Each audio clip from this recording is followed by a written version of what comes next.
अस्सलामुअलैकुम, welcome back to Python programming. हमने Python programming की तकरीबन बेसिक्स सीख ली है।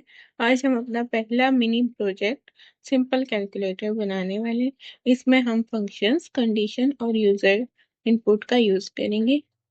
तो हमने बनाना क्या है, to create a simple calculator that can perform addition, subtraction, multiplication, division. Simple हम कैलकुलेटर बना रहे हैं। जो हमने टॉपिक्स पढ़े हैं, उनमें से कुछ टॉपिक्स को यूज करके हम अपना कैलकुलेटर क्रिएट करेंगे। तो चलिए कोडिंग स्टार्ट करते हैं। अपना वीएस कोड एडिटर खोलते हैं और इस पे अपनी फाइल सेव करते हैं। मैंने simple calculator dot P Y के नाम से फाइल बनाई हुई है। इसमें सबसे पहले कमेंट हैशटैग से हम कमेंट करते हैं। सिंपल कैलकुलेटर लिख देती हूँ मैं।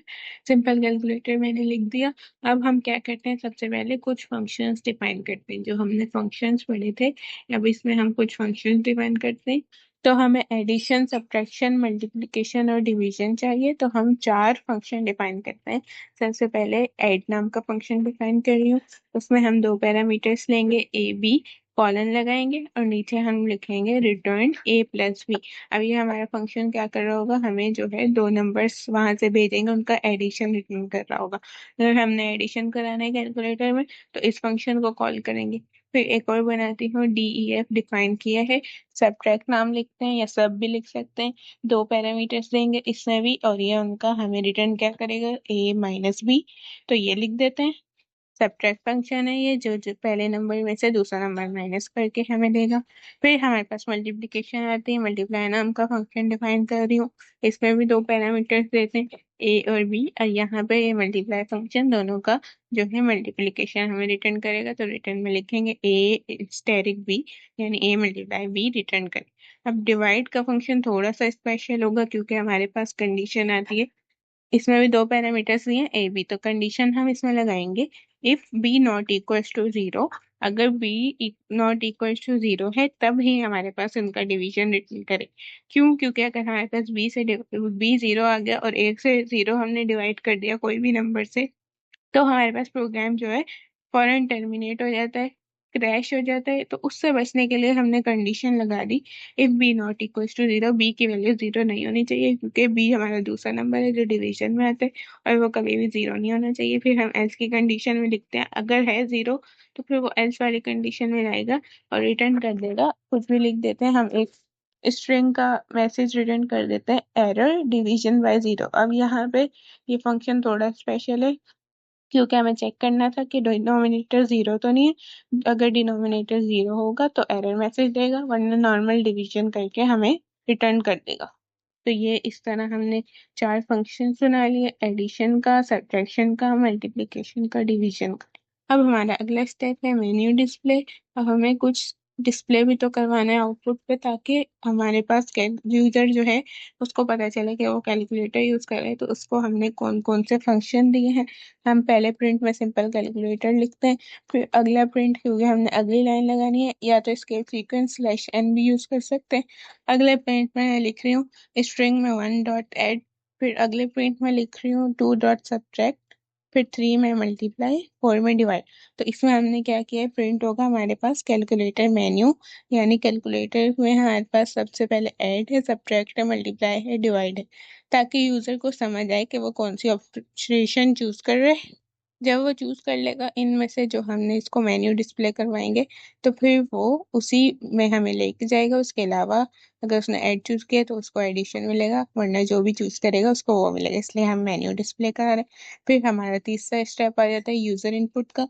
सबसे पहले एक वेरिएबल बनाएंगे, चॉइस नाम का वेरिएबल बना रही हूँ। इनपुट लेना है, इंटीजर में लेंगे। सबसे पहले इंट लगाएंगे, ब्रैकेट, उसकी पैरेंथेसिस आएंगी, उसके अंदर इनपुट आएगा, उसकी पैरेंथेसिस आएंगी। स्ट्रिंग में लिखते हैं इंटर चॉइस, चॉइस इंटर करेगा 1 2 3, या फिर इनमें से जो भी चॉइस इंटर करेगा। फिर उसको हमेशा 2 नंबर देने होंगे, तो हम नंबर यहीं पे ले लेते हैं। यहाँ पे हम 2 नंबर्स का वेरिएबल बनाएंगे, num1 num2 करके बनाएंगे हम 2 वेरिएबल, num1 इक्वल्स टू, अब फ्लोट में इनपुट ले लेते हैं, ताकि डेसिमल नंबर्स को भी सपोर्ट करे। क्योंकि हम इंटीजर जो चॉइस ले रहे हैं वो तो सिंपल हमारे पास नंबर्स है, हमने उसको 4 दिए हैं, तो वो चारों में से चूज कर लेगा। या अगर गलत चूज करेगा तो हम कंडीशन जब लगाएंगे तो उसमें बोल देंगे कि इनवैलिड, मतलब आपकी चॉइस गलत है। तो 2 नंबर ले रहा है जब वो तो वो नंबर हमारे पास डेसिमल पॉइंट में फ्लोटिंग में भी दे सकते हैं, तो इसलिए हमने फ्लोट में कन्वर्ट करवा दिया ताकि हमारी डेसिमल नंबर्स भी सपोर्ट हो।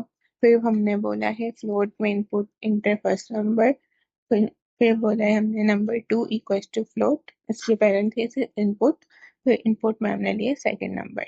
तो हमारे पास नम वन वेरिएबल में सेव है, नंबर 2 हमारे पास num2 में सेव है, जो भी चॉइस देगा वो चॉइस में सेव होगी। अब हमारे पास अगला स्टेप क्या आता है, कंडीशंस लगाने का। अब हमने जो चॉइस ली है उसकी बेसिस पे कंडीशंस लगानी। तो कितनी कंडीशंस आएंगी हमारे पास, जब हमने चार चॉइसेस दी हैं तो चार कंडीशंस ही आएंगी।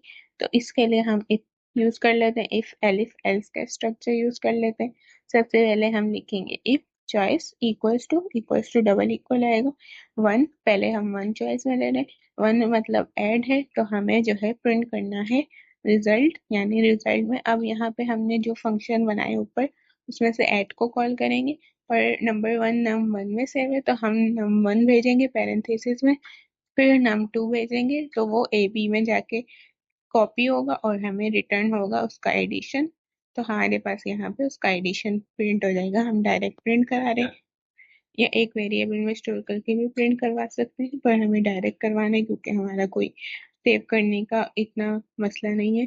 फिर हमारे पास अगर चॉइस वन हुई तो फंक्शन ऐड कॉल हो जाएगा, फिर एलिफ में हम चॉइस इक्वल्स टू टू लिखते हैं ताकि हमारे पास जब टू चॉइस चूज करे तो वो, अब टू पे सब्ट्रैक्ट की कंडीशन है तो वो सब्ट्रैक्ट देगा, सब्ट्रैक्शन होगी इसके लिए भी प्रिंट कराते हैं रिजल्ट, और हम सब्ट्रैक्ट फंक्शन जो ऊपर बनाया था उसको कॉल कराते हैं, num1 num2 इसमें हम भेज देते हैं।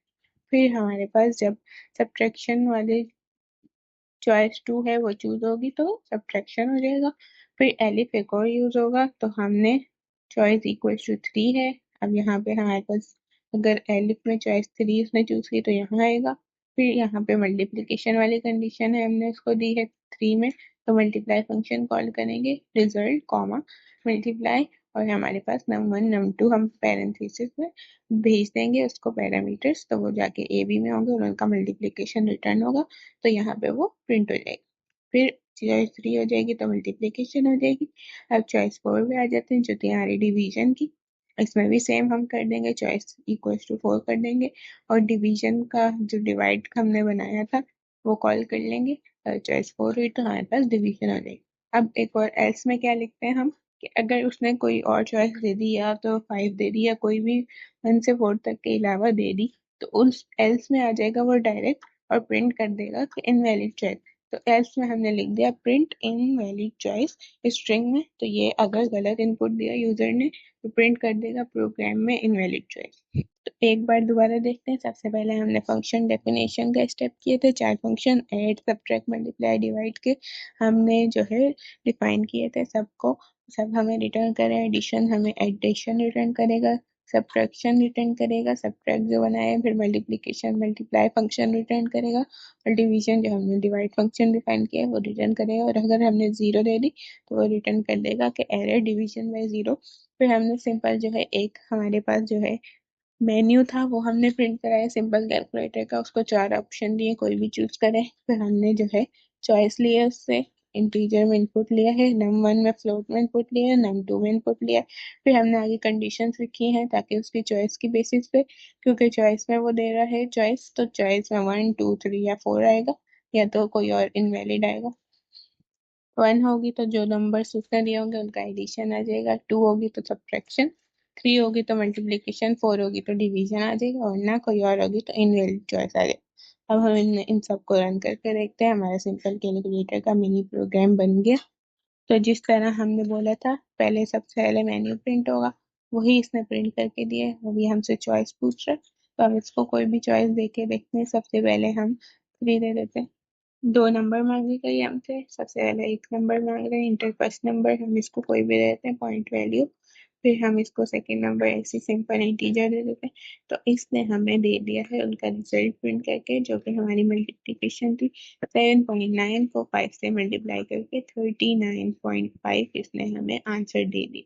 हमने फर्स्ट नंबर 7.9 दूसरा दिया 5, तो इसने रिजल्ट दे दिया मल्टीप्लिकेशन, क्योंकि थर्ड पे चॉइस थी मल्टीप्लाई, मल्टीप्लाई करके 39.5 इसने रिजल्ट दे दिया हमें। एक और बार रन करके हम जो है कोई और ऑप्शन चूज करके देखते हैं। डिवीजन चूज करते हैं और उसमें हम नंबर डाल के देखते हैं। सबसे पहले नंबर हम कोई भी दे देते हैं, फिर हम सेकंड में अब 0 देते हैं। तो अब देखते हैं कि हमें एरर मैसेज शो करवाता है या नहीं। तो इसमें रिजल्ट में शो करवाया है एरर डिवीजन बाय 0। एक और बार इसको रन करते हैं ताकि हम सिंपल नॉर्मल डिवीजन करके देखें तो वो हमें करके दे रहा है या नहीं। दोबारा 4 जो है ऑप्शन चूज करते हैं और हमें 2 नंबर इंटर करते हैं, कोई भी नंबर। 10 5 कर देते हैं, तो 10 को 5 से डिवाइड करने पर रिजल्ट 2.0 आता है, वही इसमें देते हैं। एक और बार रन करते हैं, हम चॉइस ही गलत डाल के देखते हैं ताकि हमें पता चल जाए कि इनवैलिड चॉइस देता है या नहीं। अब हमारे पास 4 तक है चॉइस, लेकिन हम 5 या 7 दे के देखते हैं। तो हमारे पास नंबर ये मांगेगा, कोई भी नंबर दे देते हैं तो हमें पता देगा इनवैलिड चॉइस।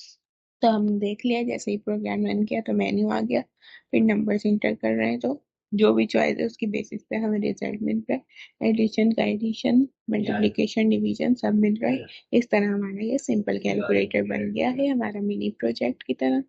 इस तरह हम कुछ और मिनी प्रोजेक्ट्स देखेंगे और वीडियोस में। इससे रिलेटेड आपका कोई क्वेश्चन है तो ज़रूर कमेंट्स में पूछें। Thanks for watching.